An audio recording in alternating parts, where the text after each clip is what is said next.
पवन भाई बंदी छोड़ संत गुरु रामपाल जी महाराज जी की जय हो। पवन भाई सत साहेब, पवन भाई एक छोटी सी शंका है। हमने पवन भाई आपका सत्संग सुना था कल रात को।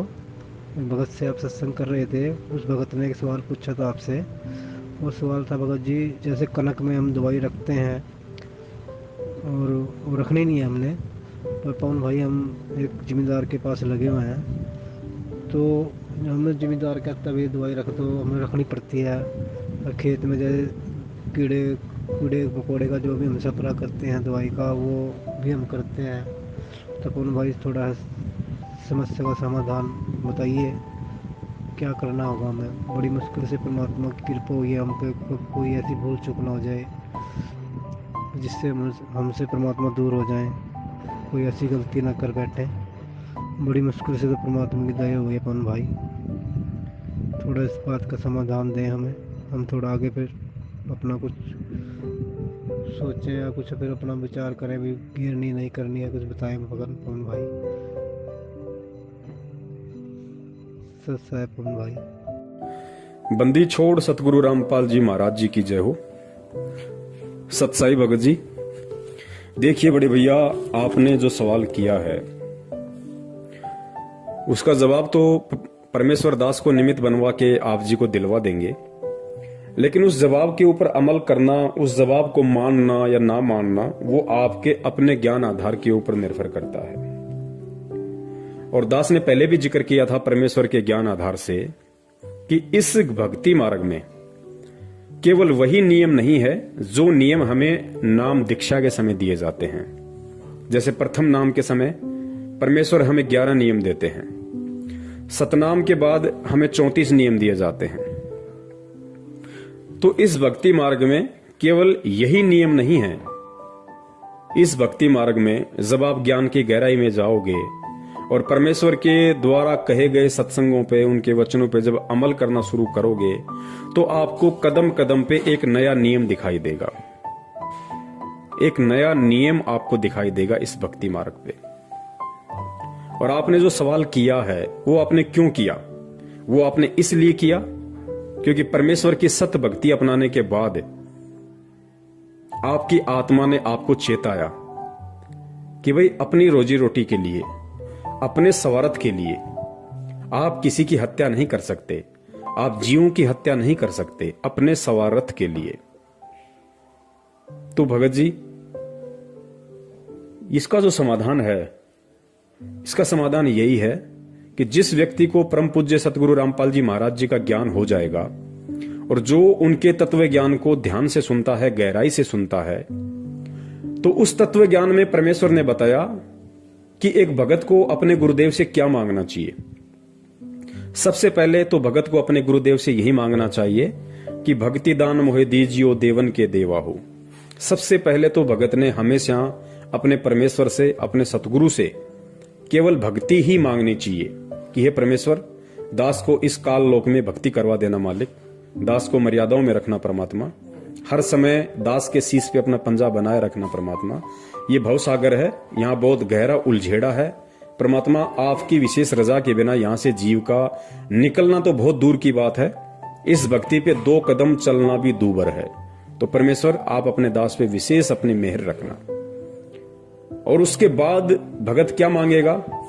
उसके बाद परमात्मा ने कहा कि भगत को अपने जीवन उपार्जन के लिए, अपनी रोजी रोटी के लिए केवल परमात्मा से यही प्रार्थना करनी चाहिए कि साईं इतना दीजियो जामे कुटुंब समावे, हम भी भूखे ना रहें अतिथि न भूख हो जावे। कि हे परमात्मा, आपने अपने दास को यह अनमोल ज्ञान देके सब कुछ समझा दिया परमात्मा, और इस ज्ञान को लेने के बाद और जिस जिस आत्मा के अंतःकरण में परमेश्वर सतगुरु रामपाल जी महाराज जी का तत्व ज्ञान उतर जाता है, उसके बाद उस भगत को यह भी मालूम पड़ जाता है कि परमेश्वर की एक और भी वाणी है कि यो गुरु ज्ञान विज्ञान वाणी जीवित ही जग में मरो। गुरु जी का जो ज्ञान है, जो विशेष ज्ञान है, जो विज्ञान है, तत्व ज्ञान है, वो कहता है कि अब भगत को जीवित ही मरने की रिहर्सल करनी पड़ेगी। और जीवित मरने के विषय में परमात्मा ने बताया, यहां की जो सांसारिक इच्छाएं हैं जो केवल हमें काल जाल में ही अधिक फंसाती हैं, हमें उनसे पीछे हटना पड़ेगा, हमें उनसे दूर हटना पड़ेगा। उसको जीवित मरना कहते हैं। गुरुदेव ने बताया जैसे आपका पड़ोसी 4 व्हीलर ले आता है, या आपका पड़ोसी कोई बहुत अच्छी फैक्ट्री लगा लेता है, बहुत अच्छा पैसा कमा रहा है, तो उस पड़ोसी को देख के यदि हमें ज्ञान है तो हमने अपने मन में जैसी सांसारिक भोग विलासिता की वस्तुएं उसके पास में है, उनको प्राप्त करने की इच्छा हमारे अंदर उत्पन्न नहीं होनी चाहिए। उसी को जीवित मरना कहते हैं। तो उसके बाद परमात्मा ने बताया कि दूसरी बात केवल परमात्मा से हमारे को यही मांगनी है कि साईं इतना दीजिए जिसमें कुटुंब समावे, और हम भी भूखे ना रहें, साधु न भूखो जाओ। तो भगत जी फिर आप ये बताइए, फिर जीव हत्या करने वाली बात आ कहां जाएगी? आज आप किसी जमींदार के वहां पे मजदूर बन के मजदूरी कर रहे हैं, आपको महीने का 10 से 15 हजार रुपए में मिल जाता होगा, और आप वहां पे पाप कितने कमा रहे हैं? आप करोड़ों जीवों की उस फसल के ऊपर स्प्रे करने के लिए जो आप केमिकल का यूज करते हैं, या उसके जो अन्न का भंडार है वहां पे आप केमिकल वगैरह रखते हैं, उसमें कितने जीवों की हत्या होती है, कितने सूक्ष्म जीव मरते हैं। भगत जी वो पाप किसको लगेगा? वो पाप हमें लगेगा। उसको तो लगेगा ही लगेगा, लेकिन वो पाप हमें भी लगेगा, क्योंकि हम अपनी रोजी रोटी के लिए, अपने स्वार्थ के लिए, अपने पेट पालन के लिए हम दूसरे जीवों की हत्या का पाप अपने सिर पे रख रहे हैं। भगत जी उस जमींदार को तो ज्ञान नहीं है, वो तो पता नहीं क्या क्या प्लानिंग करके बैठा हुआ है, और संसार की व्यक्ति की तो अनेकों प्लानिंग होती है, एक खत्म नहीं होती, उससे पहले 2 नई प्लानिंग तैयार हो जाती हैं। लेकिन हम भगत हैं, और परमात्मा ने बताया कि रोजी रोटी का कोई एक ही तरीका नहीं है। यहां पे अरबों खरबों की संख्या है दुनिया में, सभी लोग थोड़े ना कोई स्प्रे करके अपना पेट भरते हैं। परमात्मा ने हर किसी को हर प्रकार का व्यवसाय दिया हुआ है। अब मान लीजिए भगत अगर पहले कोई कसाई का काम करता था, तो नाम लेने के बाद वो कसाई का काम थोड़ी करेगा, उसको उस काम को चेंज करना होगा भाई, परमात्मा से प्रार्थना करके आगे बढ़ना होगा। और भक्ति के लिए जो व्यक्ति गलत रास्ते को छोड़ता है, उसके लिए परमात्मा 10 नए रास्ते खोल देता है। तो भगत जी अब हमने जब परमेश्वर का ज्ञान हो गया, तो उसके बाद में ये जो कर्म है, जो अपनी रोजी रोटी के लिए, अपने पेट पालन के लिए जो फसल के ऊपर स्प्रे किया जाता है, ताकि कोई भी कीड़े, कोई भी जीव जंतु फसल को हानि ना करें, नुकसान ना करें, वो भगत जी पाप की श्रेणी में आता है। और देखिए परमात्मा ने इस भक्ति मार्ग में बताया कि जानबूझ की इच्छा कर मारे नहीं, और बिन इच्छा मर जाए, कहे कबीर तास का पाप नहीं लगाए। गुरुदेव ने बताया कि इस भक्ति मार्ग में आने के बाद कोई भी भगत जानबूझ के किसी को भी ना तो परेशान करेगा, ना उसकी हत्या करेगा। और अनजाने में यदि भगत से किसी की हत्या हो जाती है, तो उसका दोष भगत के ऊपर नहीं लगता।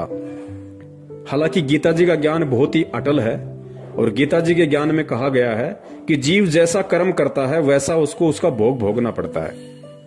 लेकिन परमेश्वर की भक्ति में आने के बाद थोड़ी सी परमात्मा हमें राहत दे देते हैं, क्योंकि हम भगत बन गए, परमेश्वर की सत भक्ति कर रहे हैं, सत मंत्रों का हम जाप कर रहे हैं। तो उसमें होता क्या है, गीता जी का जो विधान है वो सबके ऊपर समान रूप से लागू है। गीता जी में जो कह दिया वो परमेश्वर का ज्ञान है। परमेश्वर का ज्ञान चाहे जगत हो चाहे भगत हो, सबके ऊपर समान रूप से लागू है।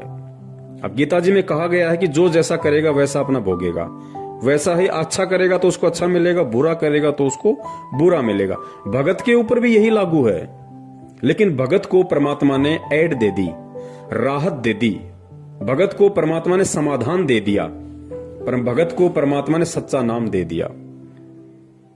अब जैसे हम सारा दिन अपनी रोजी रोटी के लिए भटकते हैं, और परमेश्वर कहते हैं कि पृथ्वी ऊपर पगजो धारा करोड़ जीव एक दिन में मारे, कि एक व्यक्ति जब अपने घर से रोजी रोटी के लिए निकलता है तो 1 करोड़ जीवों की हत्या करके शाम को वापस लौटता है, सूक्ष्म जीवों की। अब वो कर्म जगत वालों पे लागू है, और वो कर्म हम भक्तों पर भी लागू है। लेकिन परमात्मा ने उसके निवारण के लिए हमारे को ये राहत दे दी 2 प्रकार की। पहली रात तो ये कि रोजी रोटी के लिए जब हम कहीं जा रहे थे तो उन जीवों की हत्या करना हमारा मकसद नहीं था, तो वो अनजाने में हुए पाप है। इसलिए परमात्मा उन अनजाने में हुए पाप कर्मों की, हत्याओं की हमें समय याचना देता है। और उसके बाद भी यदि हमें किसी प्रकार का कोई दोष रहता है तो फिर परमात्मा ने हमारे को वो साबुन दे रखा है, पाप कर्म रूपी जो कपड़ा है उसको साफ करने के लिए फिर परमात्मा ने हमारे को सच्चा नाम दे रखा है। उस सच्चे नाम के सुमरण से फिर वो पाप कर्म धुल जाते हैं। लेकिन जगत वालों के ऊपर ऐसा कुछ नहीं है, उनको तो भोगना ही पड़ेगा, क्योंकि ना तो वो परमात्मा की शरण में है ताकि परमात्मा उसको ये राहत दे सके कि भाई अगर अनजाने में तेरे से कोई गलती हो गई तो उसको मैं क्षमा करूंगा, क्योंकि जगत वाले परमात्मा की शरण में नहीं है, इसलिए उनको ये राहत भी नहीं है। और ऊपर से उनके पास कोई सतनाम भी नहीं है, सच्चा नाम भी नहीं है, परमात्मा की शरण भी नहीं है, तो जगत वाले तो हर तरीके से पाप में ही गल रहे हैं।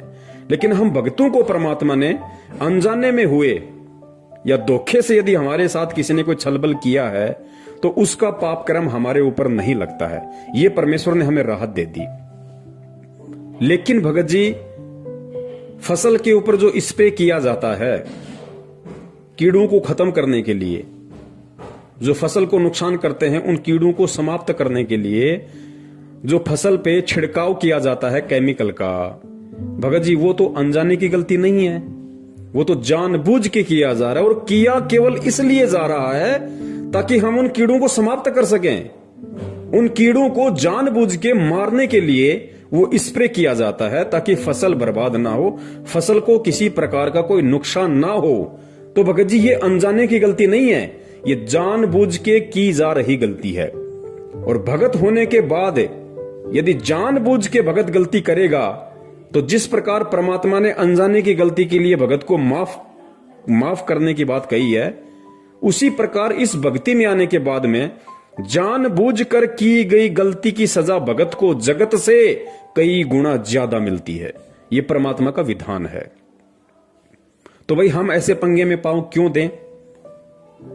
अब बहुत सारे भगत भाइयों को शंका हो जाएगी कि भाई हमारे पास तो सैकड़ों बीघा जमीन है, मेरे पास तो 50 किला जमीन है, और मैं तो गेहूं भी करता हूं, पूरी जमीन में सरसों भी करता हूं, जो मक्का बाजरा भी करता हूं, तो भाई मुझे तो उसमें कीटनाशक का इस्तेमाल करना पड़ता है, तो फिर मैं क्या करूं?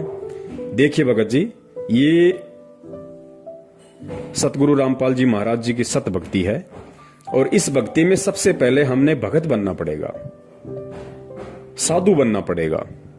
और साधु बनने के लिए सबसे पहले हमें अपनी इच्छाओं को सीमित करना पड़ेगा। जब हम अपनी इच्छाओं को सीमित करेंगे तो भले ही मेरे पास में 50 किला जमीन हो, अगर मैंने अपनी इच्छाओं को समाप्त करना शुरू कर दिया है, अपनी फालतू की इच्छाओं को वश में करना शुरू कर दिया है, तो मुझे 50 किला जमीन में गेहूं उत्पादन करने की कोई आवश्यकता नहीं है। मुझे केवल उतना ही अन्न उत्पादन करने की आवश्यकता है जितना अन्न मेरे जीवन उपार्जन के लिए पर्याप्त है। बाकी यदि मैं अन्न उपार्जन करूंगा भगत होके तो मुझे केमिकल का स्प्रे भी करना पड़ेगा। फिर जब वो फसल पैदा होगी, उस गेहूं जो बाजरे को भंडार घर में रखने के लिए, क्योंकि ज्यादा फसल का उत्पादन वही व्यक्ति करता है जिस व्यक्ति को फसल बेचनी होती है। और बहुत सारे जो बड़े बड़े जमींदार होते हैं वो साल भर के लिए स्टॉक कर लेते हैं, और स्टॉक करेंगे तो उनको जाहिर सी बात है, उनको पता है कि भाई इसमें ये फसल बर्बाद होने की आशंका ज्यादा है, उसमें कीड़े वगैरह लगने की आशंका ज्यादा है, तो फिर वो केमिकल वगैरह का उसमें छिड़काव कर देते हैं, स्प्रे कर देते हैं, या और बहुत सारी जैसे कोई एल्ड्रिंग वगैरह आती है उसमें एल्ड्रिंग वगैरह रख देते हैं।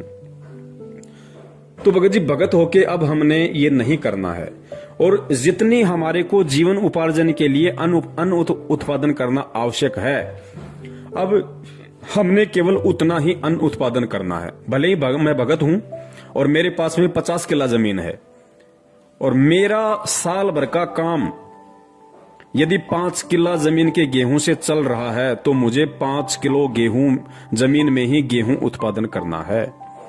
बाकी आप किसी को बटाई पे दे सकते हो, हिस्से में दे सकते हो, हिस्सेदारी में दे सकते हो, ताकि वो भी बेचारा अपने परिवार का पेट पाल ले और उसका कुछ प्रतिशत आपको भी मिल जाए।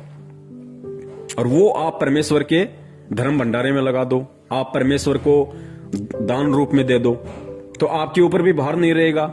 और जितना आपको आवश्यक है उतना आपको परमात्मा उस 5 किले जमीन में दे देगा। वरना आप ज्यादा उत्पादन करोगे, ज्यादा उत्पादन करने के लिए फिर आपको सारी व्यवस्था करनी पड़ेगी, जो केवल हमें पाप का ही भागी बनाएगी।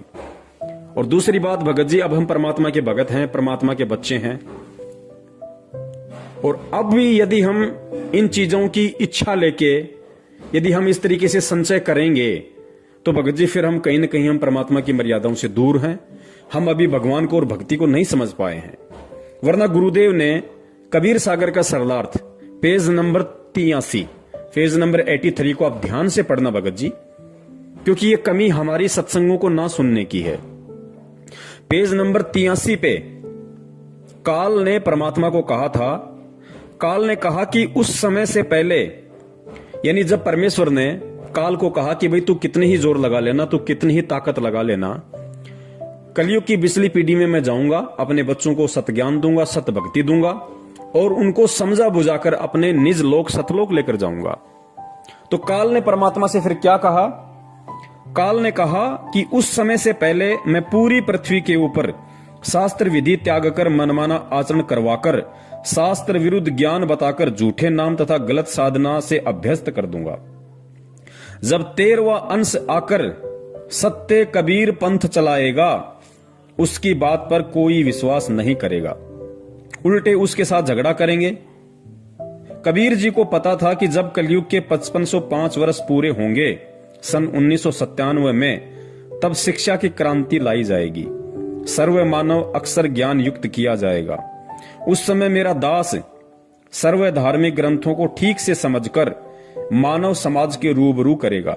सर्व प्रमाणों को आंखों देखकर शिक्षित मानव सत्य से परिचित होकर तुरंत मेरे 13वें पंथ में दीक्षा लेगा और पूरा विश्व मेरे द्वारा बताई गई भक्ति विधि तथा तत्व ज्ञान को हृदय से स्वीकार करके भक्ति करेगा। उस समय पुनः सतयुग जैसा वातावरण होगा। अब पुण्यात्माओं आगे ध्यान से पढ़ना, आगे ध्यान से पढ़ना।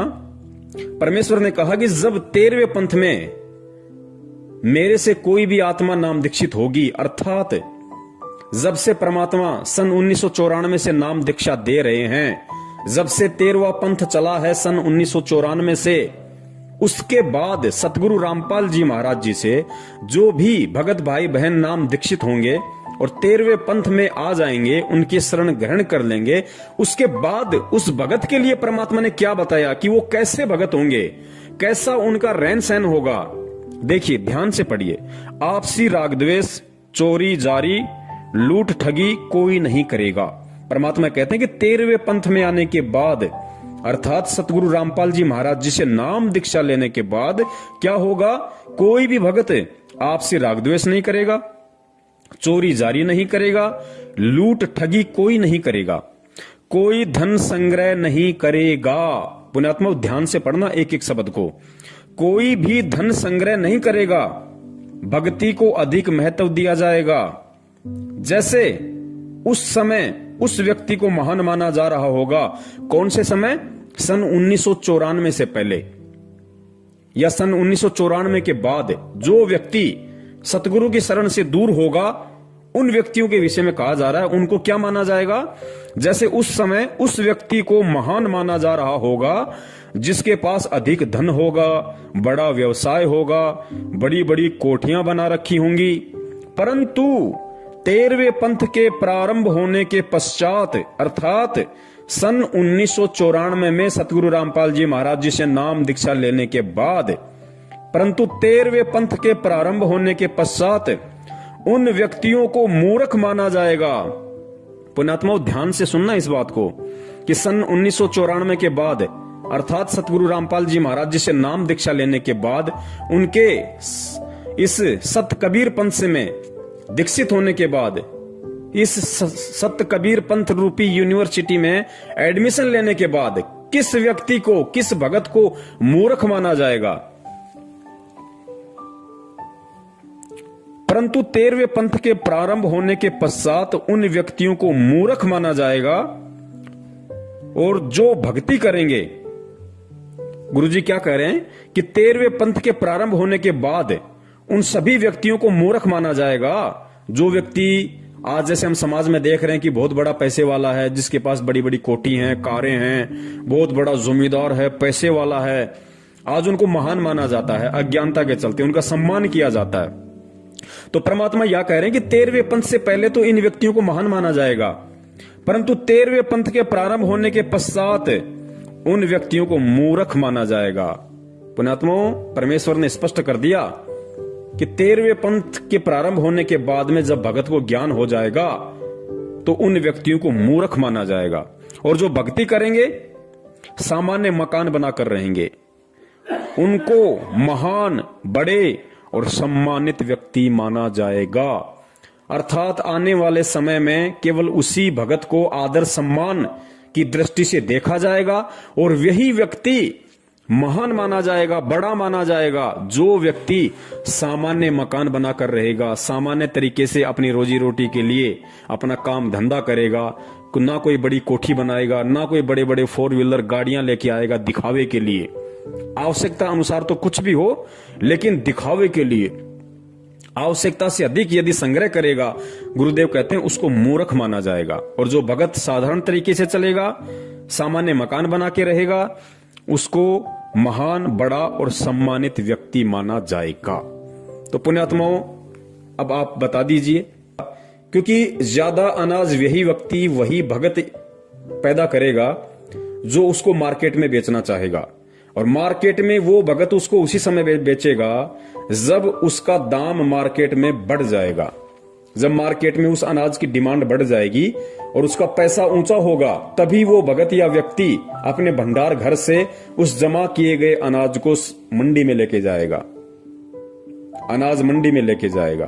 तो भाई फिर वो भगत कहां हुआ? फिर वो भगत कहां हुआ?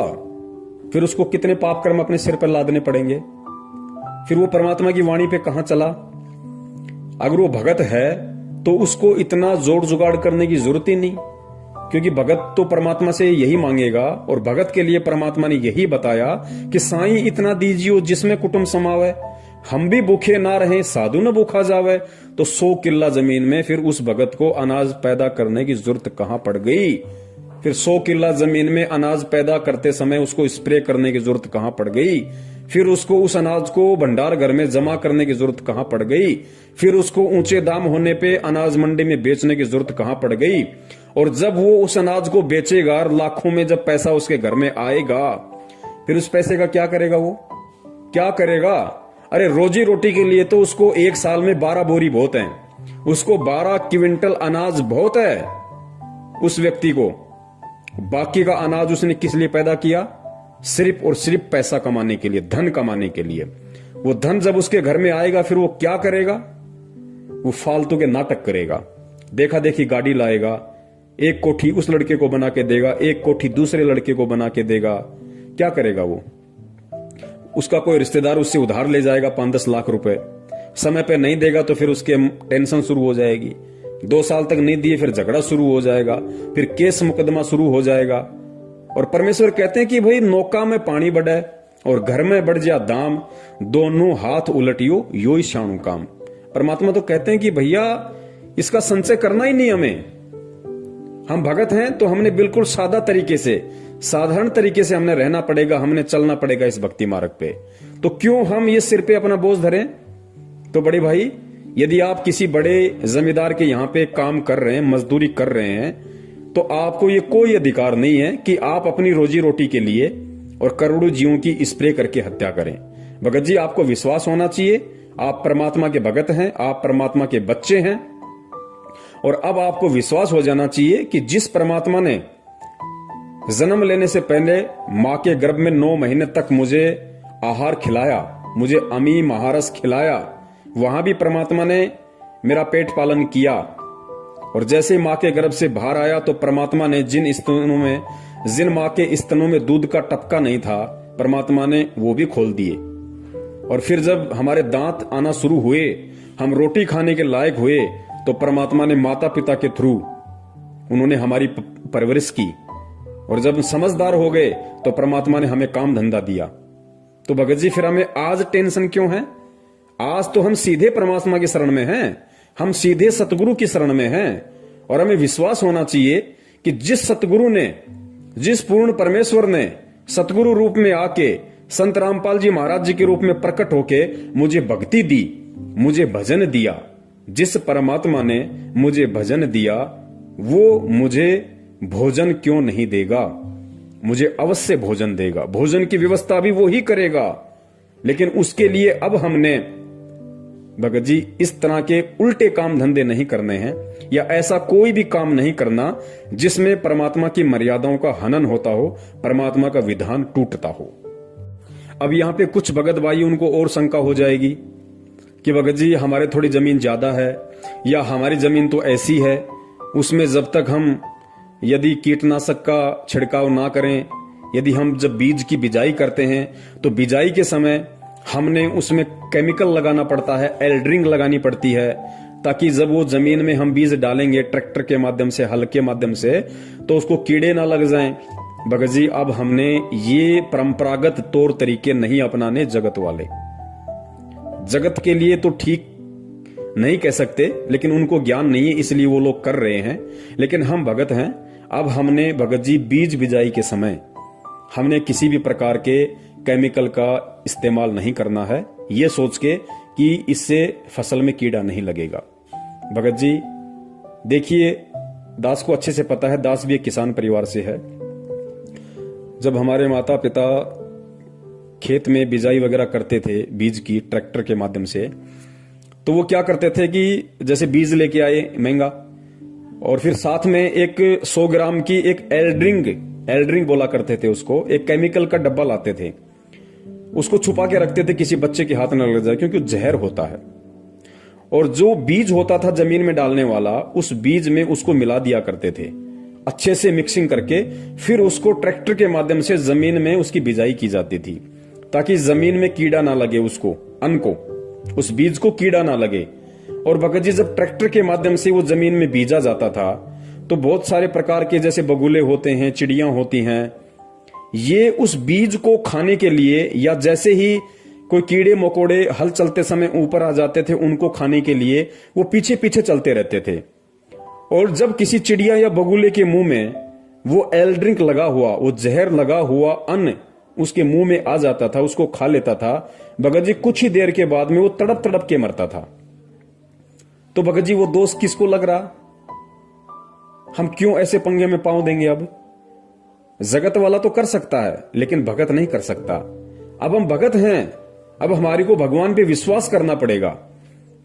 पहले क्या होता था, जब बिजाई का समय होता था और जिस दिन कोई भी किसान अपने खेत में बिजाई करके वापस आता था, उस दिन एक छोटा सा त्योहार सा मनाया जाता था। उस घर में कुछ मीठा बनता था, कोई खीर बनाता था, कोई हलवा बनाता था, कुछ भी वो लोग बनाया करते थे, ताकि हमारी जो बिजाई है वो ठीक ठाक हो।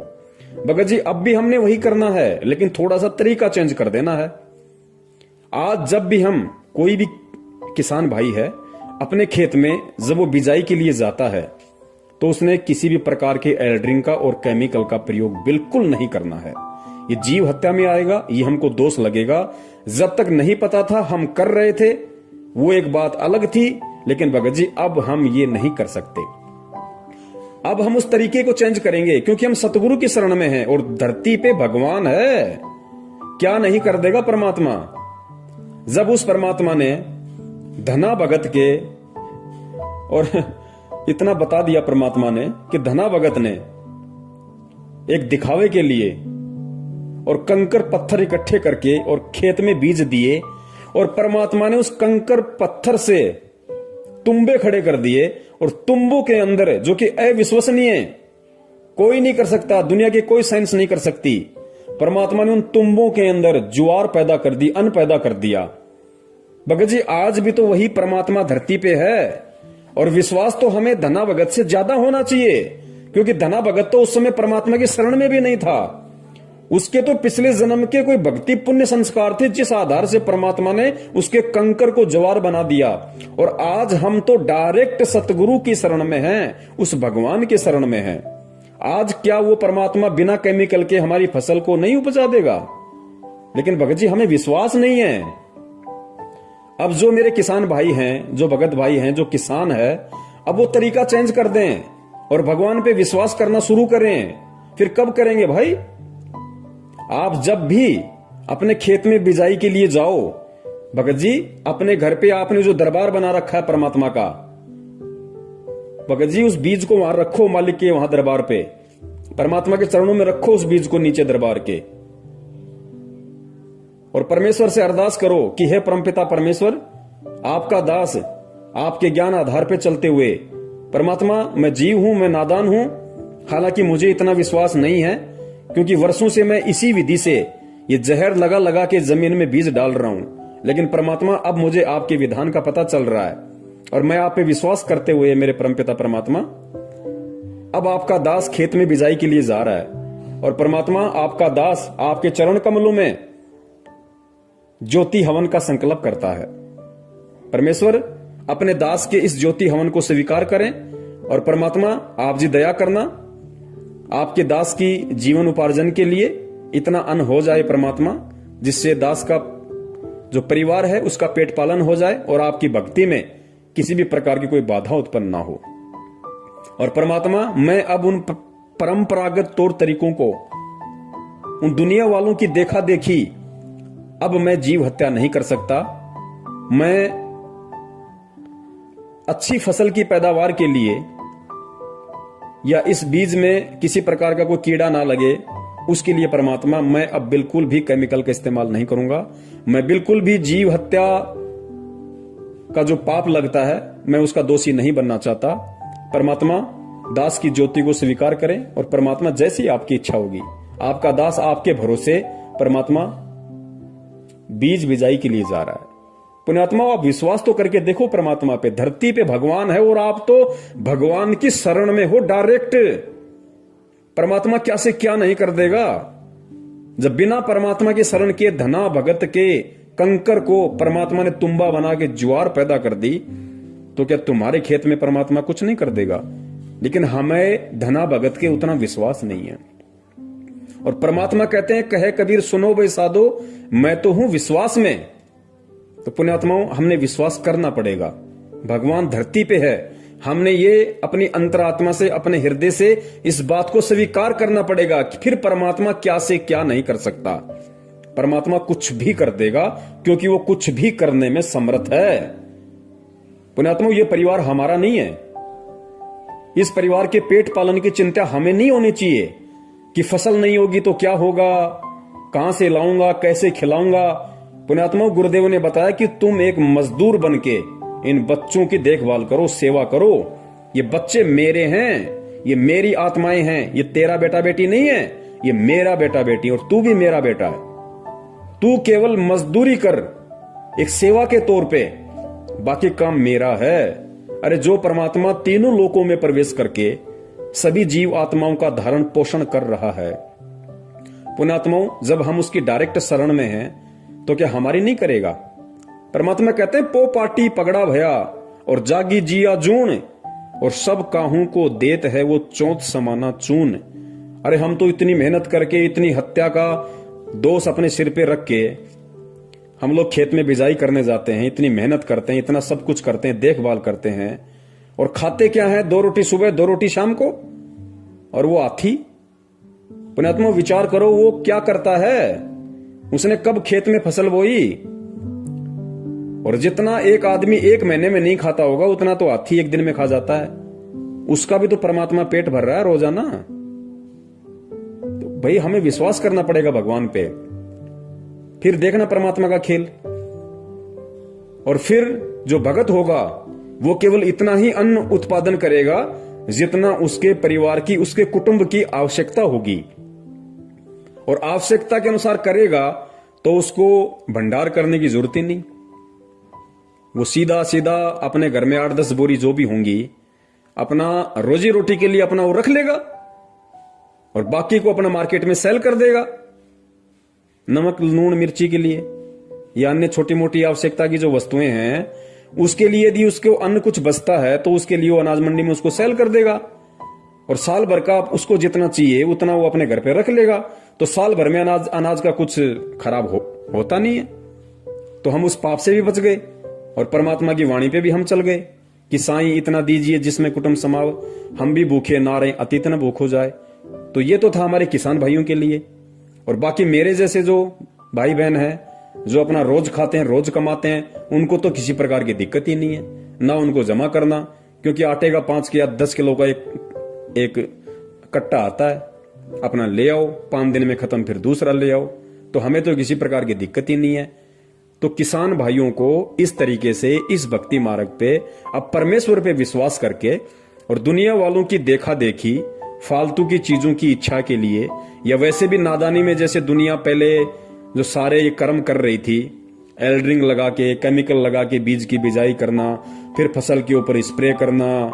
पुण्यात्माओं, अब हमने धना भगत जी से ये सीख लेते हुए, और परमात्मा धरती पे है इस बात को अपने हृदय में समा के और मालिक पे विश्वास करके अब हमने चलना पड़ेगा।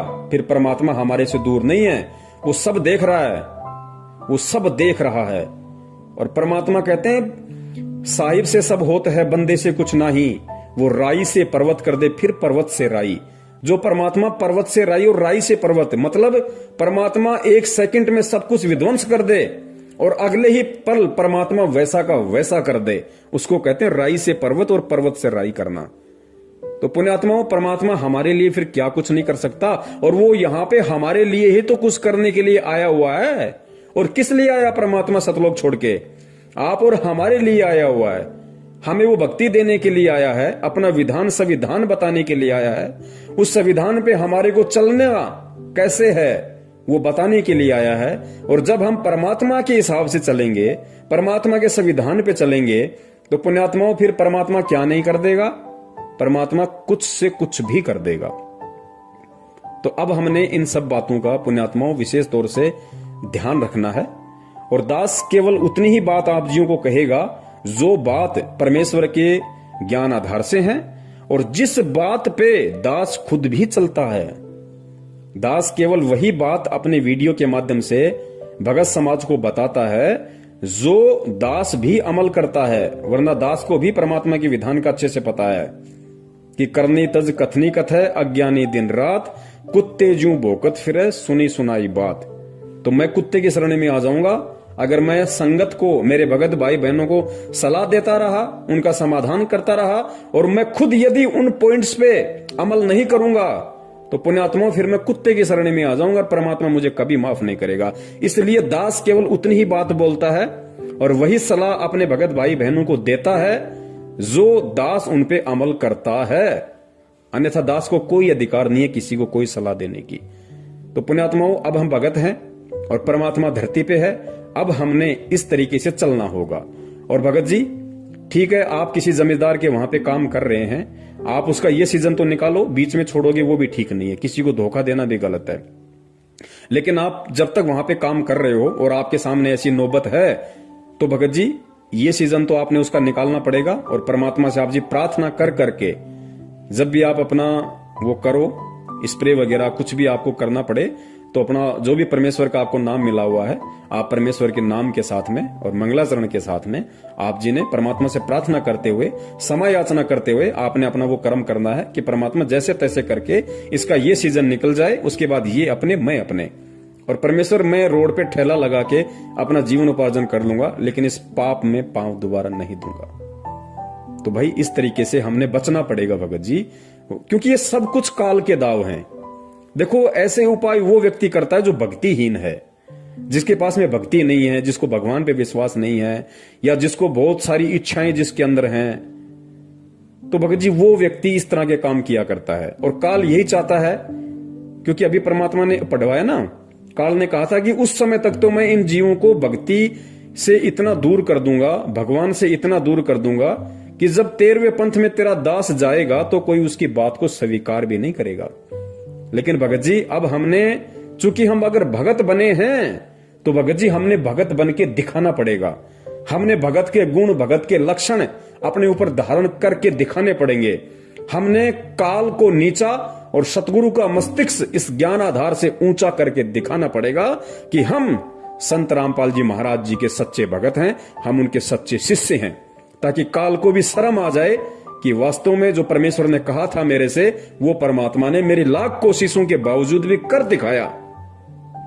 तो ये खाली एक किसान वाला क्षेत्र नहीं, जिस भी क्षेत्र में या जिस भी व्यवसाय में जो भी भगत भाई बहन हैं, और यदि उन व्यवसाय में उस व्यवसाय के अकॉर्डिंग यदि ऐसी कोई प्रॉब्लम है, ऐसी कोई दिक्कत है, ऐसी कोई बाधा है जो परमात्मा के विधान के खिलाफ है, परमात्मा की जहां मर्यादाओं का हनन होता है, तो उन भगत भाई बहनों ने भी परमात्मा के ज्ञान आधार से इसी प्रकार उनका समाधान करना पड़ेगा।